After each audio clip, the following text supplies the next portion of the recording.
चाहूंगा। बात जनरल अयूब खान की है। अयूब खान पाकिस्तान के मिलिट्री डिक्टेटर, पाकिस्तान के जनरल, पाकिस्तान के प्रेसिडेंट, आप जो टाइटल उनको दीजिए वो कम। और अयूब खान का एक शागिर्द जो अपने आप को बहुत बड़ा डेमोक्रेट बताता था, लेकिन डेमोक्रेसी का चोला पहन के उतना ही बड़ा डिक्टेटर जितना अयूब खान, वो शख्स जिसने चुनाव लड़े पाकिस्तान में, लेकिन जीतने के बाद वही हरकत करी जो पाकिस्तान का मिलिट्री डिक्टेटर करता है। मैं बात कर रहा हूं जुल्फिकार अली भुट्टो की। 1 यूनिट प्लान, क्या था ये 1 unit plan? 1 unit plan Pakistani रहनुमा, पाकिस्तानी कायद, पाकिस्तानी लीडर्स ये चाहते थे कि पूरे पाकिस्तान में सब लोग एक जुबान बोलें, एक भाषा बोलें। उन्होंने शुरू करा 1 यूनिट प्लान, जिसके तहत उन्होंने बोला कि पूरे पाकिस्तान में लोग उर्दू बोलेंगे। अब सच्चाई यह थी कि जो ईस्ट पाकिस्तान, जिसको आज हम लोग बांग्लादेश कहते हैं, वहां की भाषा थी बंगाली, बंगला। पंजाब में लोग पंजाबी बोलते थे, सिंध में सिंधी बोलते थे, बलूचिस्तान में बलोची बोलते थे। उर्दू कौन बोलता था? कुछ लोग जो यूपी और बिहार के, जो यहां से गए थे पार्टीशन के वक्त, वो लोग उर्दू बोलते थे। लेकिन क्योंकि जब मुगल साम्राज्य का पतन हुआ, जब मुगल साम्राज्य खत्म हुआ, तो दिल्ली में उर्दू बोली जाती थी, लखनऊ में उर्दू बोली जाती थी। तो उन्होंने बोला कि सब हम लोग भी पाकिस्तान में उर्दू बोलेंगे। तो एक बिल्कुल उर्दू बोलने वाले आज की तारीख में भी पाकिस्तान में माइनॉरिटी हैं, जिनकी मदर टंग, जो कह सकते हैं कि उर्दू समझते सब हैं, बोलते सब हैं, लेकिन उनकी मदर टंग उर्दू नहीं है। इस चीज को पुश करना शुरू करा। Bengali language is a very old language, कई हजार साल पुरानी बंगाली जबान है, उनकी तहजीब, उनका जो कल्चर है बहुत पुराना है। बंगालीज ने इस चीज को एक्सेप्ट नहीं करा और लैंग्वेज के नाम पे दंगे शुरू हो गए। वहां पे ढाका यूनिवर्सिटी में गोलियां चली और 6-7 स्टूडेंट्स मारे गए। आज भी उनके स्टैचूज वहां पे लगे हुए हैं। उनको मारा पाकिस्तान आर्मी ने। उसके बाद 1970-1971 के इलेक्शंस हुए। जब इलेक्शंस शुरू हुए वहां पे और वोटिंग काउंट करी गई, तो पता लगा कि शेख मुजीबुर रहमान, जो कि आवामी लीग के हेड थे, उनको मैक्सिमम वोट्स मिले, मैक्सिमम वोट्स मिले। और इसका मतलब यह कि उनका हक बनता था प्राइम मिनिस्टर ऑफ पाकिस्तान बनने का। लेकिन उस वक्त प्राइम मिनिस्टर पाकिस्तान था कौन? उस वक्त प्राइम मिनिस्टर ऑफ पाकिस्तान था वही अयूब खान का चेला जुल्फिकार अली भुट्टो। जुल्फिकार अली भुट्टो ने मना कर दिया कि मैं सत्ता इनको नहीं दूंगा, बंगालियों के हाथ में सत्ता नहीं होनी चाहिए। वहां से कार्रवाई शुरू होती है और तेजी, जो ये फ्रीडम ऑफ बांग्लादेश की मूवमेंट शुरू हुई, वहां से शुरू होती है। इसके बाद वहां पे जनरल टिक्का खान, जो बहुत ही एक मशहूर जनरल था पाकिस्तान का, लेफ्टिनेंट जनरल टिक्का खान। और टिक्का खान इसलिए मशहूर था क्योंकि बर्बरियत, टॉर्चर, कस्टोडियल डेथ्स का वो मास्टर था। उसको भेजा गया, जिसको फौज में कहते हैं सॉर्ट आउट करो। उसको बोला जाओ और बंगालियों को सॉर्ट आउट करो। टिक्का खान ढाका पहुंचा और अपने ऑफिस से उसने ऐलान करा ऑपरेशन सर्चलाइट का। ऑपरेशन सर्चलाइट क्या था? जो भी पाकिस्तान के खिलाफ बोले उसको खत्म कर दो। पाकिस्तानी आर्मी ने अपना कहर बर्पा करना शुरू करा वहां पे और धीरे धीरे बंगालियों को मारना शुरू करा। लड़ाई के बाद पाकिस्तान ने खुद एक कमीशन बैठाया वॉर क्राइम्स के बारे में, जिसका नाम था होमोदूर कमीशन। और होमोदूर कमीशन ने यह बताया कि 3 मिलियन बंगाली मैन वे किल्ड, यानी कि 30 लाख बंगाली अनआर्म्ड मारे गए, एंड 1 मिलियन यानी कि 10 lakh Bengali women way raped by the Pakistan army. यह थी ऑपरेशन सर्चलाइट। इतना खौफनाक था वो मंजर, इतने परेशान हो गए लोग कि हजारों लाखों की तादाद में हिंदुस्तान के अंदर आना उन्होंने शुरू कर दिया। यहां पे हिंदुस्तान की इकोनॉमी, इंडिया की इकोनॉमी, भारत की इकोनॉमी इतनी मजबूत नहीं थी कि लाखों लोगों को संभाल सके। ये मेघालय से लेकर, असम से लेकर, त्रिपुरा से लेकर, बंगाल से लेकर हिंदुस्तान के अंदर घुसते चले आए और यहां पे रेफ्यूजी कैंप्स में रह रहे थे। अप्रैल की बात है, अप्रैल 1971।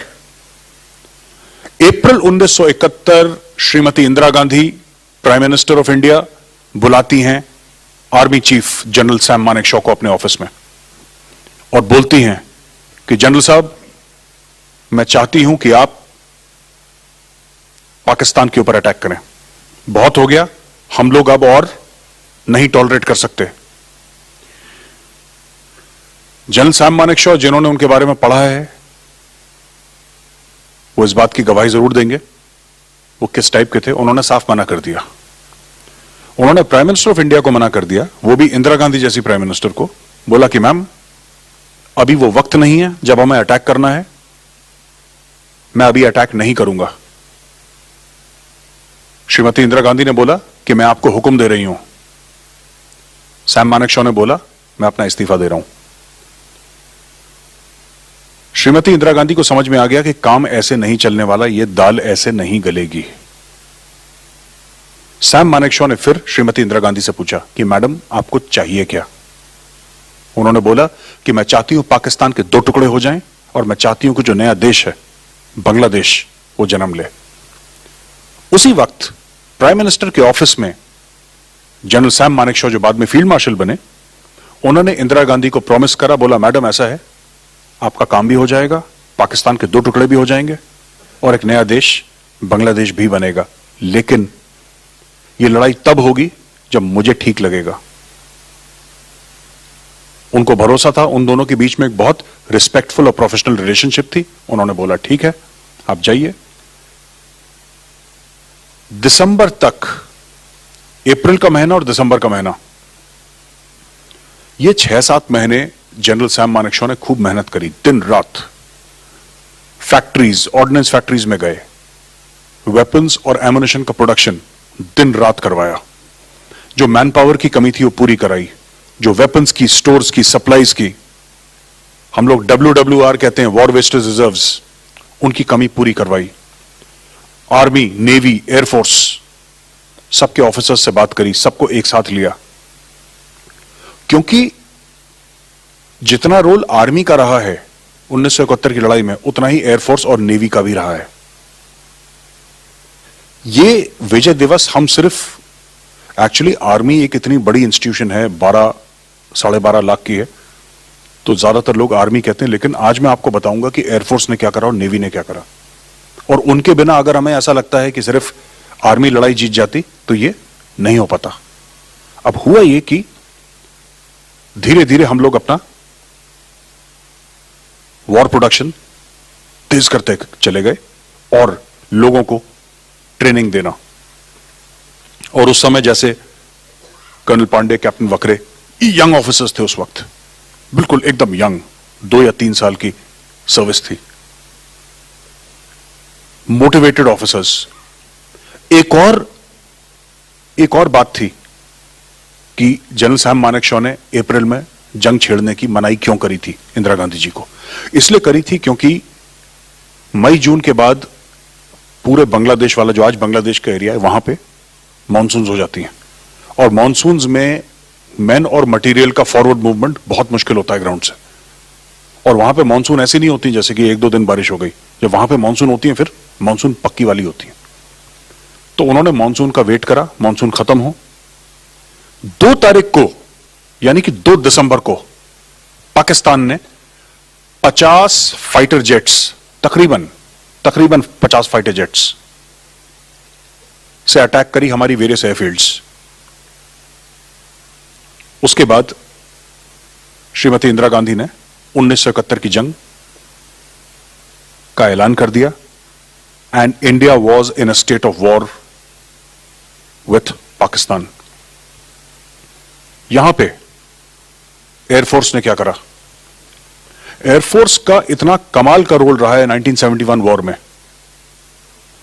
इन ईस्ट पाकिस्तान, जो कि आज बांग्लादेश है, air force gave us complete air superiority over east Pakistan. हजारों सॉर्टीज उड़ाई एयरफोर्स ने, और जो भी स्ट्रेटेजिक टारगेट्स थे या जो भी स्ट्रेटेजिक इंपॉर्टेंस की पाकिस्तानियों के लिए चीज थी, उसको डिस्ट्रॉय करा। पाकिस्तानी एयरफोर्स को उसका नाक में दम कर दिया एयरफोर्स ने। और वहीं पे हजारों सॉर्टीज वेस्टर्न सेक्टर में उड़ाई, यानी कि पंजाब, राजस्थान, गुजरात, वो वाला एरिया। तो ईस्ट इधर हो गया, वेस्ट इधर हो गया। तो ये करा था इंडियन एयरफोर्स का कमाल। इंडियन नेवी ने दो काम करे। एक, इंडियन नेवी ने ऑपरेशन ट्राइडेंट लॉन्च करा। ऑपरेशन ट्राइडेंट के तहत उन्होंने पाकिस्तान के जो वेस्टर्न फ्लीट थी कराची पोर्ट पे, जिसके फ्यूल के रिजर्व्स थे, वहां पे डीजल और हम लोग FOL, POL कहते हैं फौज में, petrol and other lubricants, fuel and other lubricants, उनके लाखों लीटर पड़े थे वहां पे। इन्होंने जाके सारे बर्बाद कर दिए। उन्होंने आधे कराची में आग लगा दी और इनके कुछ शिप्स भी वहां पे सिंक कर दिए। तो वेस्टर्न फ्लीट जो पाकिस्तान की थी, उसकी कमर तोड़ दी इंडियन नेवी ने। और यहां पे इस तरफ हमारे जो एयरक्राफ्ट कैरियर थे, एयरक्राफ्ट कैरियर ने पूरा का पूरा जो ईस्टर्न एरिया था पूरा ब्लॉकेड कर दिया। वहां पे अपने डिस्ट्रॉयर्स, एयरक्राफ्ट कैरियर सब ने वहां पे ब्लॉकेड कर दिया। ब्लॉकेड करने के बाद ना पाकिस्तानी इधर से आ पाए ना जा पाए।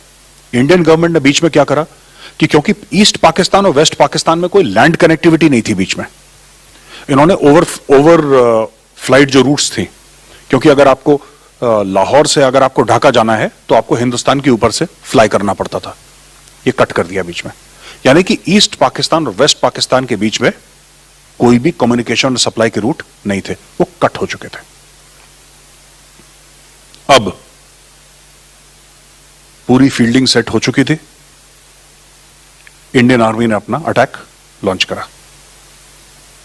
इंडियन आर्मी ने अपना अटैक लॉन्च करा, साथ में नेवी, साथ में एयरफोर्स, BSF। एक यंग फोर्स थी, BSF ने भी बहुत कमाल का काम करा।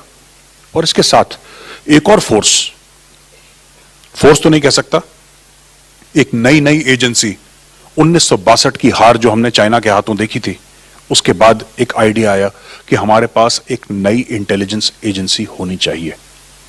वो एजेंसी थी रिसर्च एंड एनालिसिस विंग, जिसको आप रॉ के नाम से जानते हैं। रॉ का बड़ा कमाल का किरदार रहा। कई काम करे रॉ ने, लेकिन दो काम मैं आज आपको बता दूं, उसके बाद दोनों ऑफिसर्स के साथ में बातचीत शुरू करूंगा।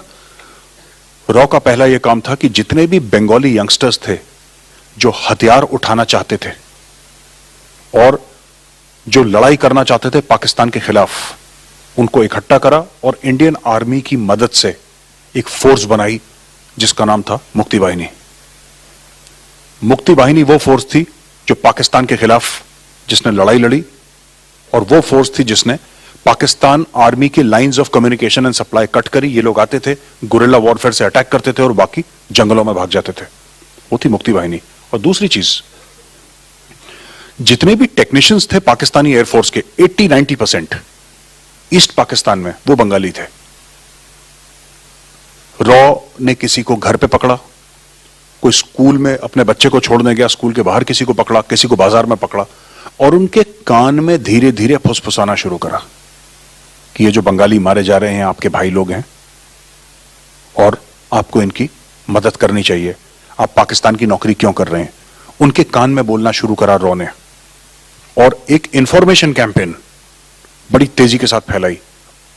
उसका रिजल्ट यह हुआ कि काफी लोग जो उस वक्त थे, टेक्नीशियंस, इंजीनियर्स, जो पाकिस्तानी एयरफोर्स को सपोर्ट कर रहे थे, वो काम पे नहीं आए। अचानक वहां पे मेंटेनेंस स्टाफ नहीं रहा। ये रॉ की एक बहुत बड़ी विक्ट्री है जिसके बारे में लोग ज्यादा बात नहीं करते, पर ये आर्काइव्स में है ये बात, और ऐसा हुआ था। अब लैंड वॉर शुरू हुआ। जो लड़ाई 2 या 3 दिसंबर को शुरू हुई थी, वो 16 दिसंबर 1971 यानी आज की तारीख 1971 में वो लड़ाई खत्म हो गई। 93,000 पाकिस्तानी प्रिजनर ऑफ वॉर ने सरेंडर करा हमारे सामने।